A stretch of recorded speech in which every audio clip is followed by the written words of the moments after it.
আটাইকে নমস্কাৰ। বিদ্যাভাৰতী পূৰ্বোত্তৰ ক্ষেত্ৰৰ পৰা আমি এটি ছাত্ৰ ছাত্ৰীসকলৰ সামগ্ৰিকভাৱে বিকাশৰ কাৰণে এটি অনুষ্ঠান আমি অনুষ্ঠিত কৰিবলৈ গৈ আছোঁ। এইটো হ'ল সমুৎকৰ্ষ মহাশিবিৰ।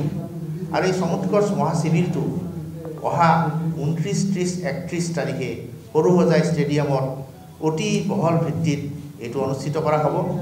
আৰু ইয়াৰ আৰম্ভণিতেই আমাৰ অসমৰ মাননীয় ৰাজ্যপাল মহোদয় আমাৰ উপস্থিত থাকিব, তেওঁৰ লগত শিক্ষামন্ত্ৰী থাকিব।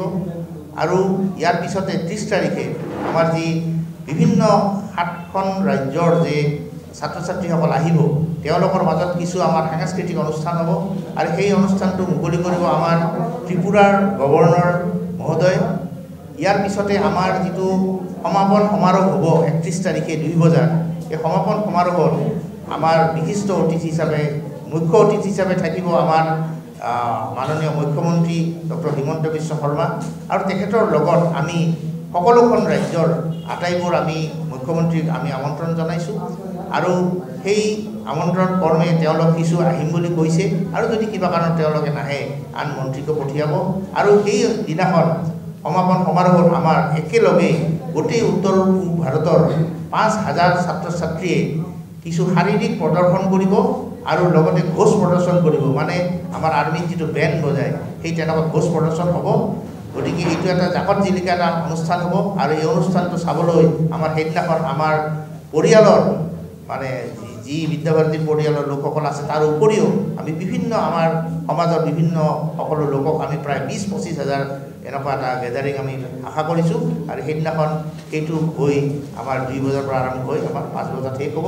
গতিকে মই ভাবোঁ এই অনুষ্ঠানটোৱে অসমৰ এটা জাকত জিলিকা অনুষ্ঠান হৈ বিদ্যাভাৰতীৰ এটা নাম নিশ্চয় উজ্জ্বল কৰিব।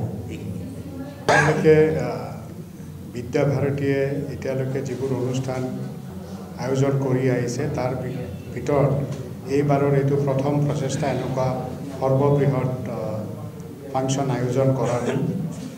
ইয়াৰ এইম আপোনালোকে জানে, আজিকালিৰ যুগত শিক্ষাৰ লগে লগে কম্প্ৰিহেনচিভ পাৰ্চনেলিটি ডেভেলপমেণ্ট কৰাটো নৱপ্ৰজন্মৰ কাৰণে বহুত প্ৰয়োজন।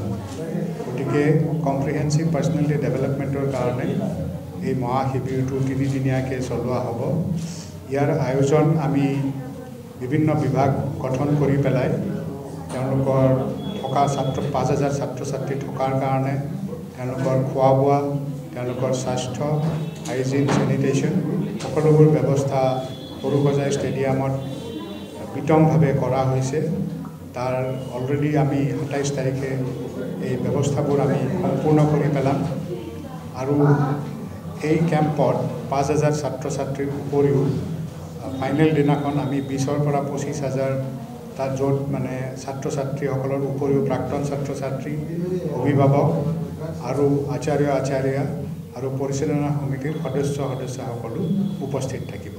গতিকে মই আপোনালোকৰ যোগেদি সকলোকে অসমবাসীকে আহ্বান জনাওঁ যাতে আমাৰ এই ফাংচনলৈ আহি ল'ৰা ছোৱালীবিলাক ছাত্ৰ ছাত্ৰীবিলাকক উৎসাহিত কৰে।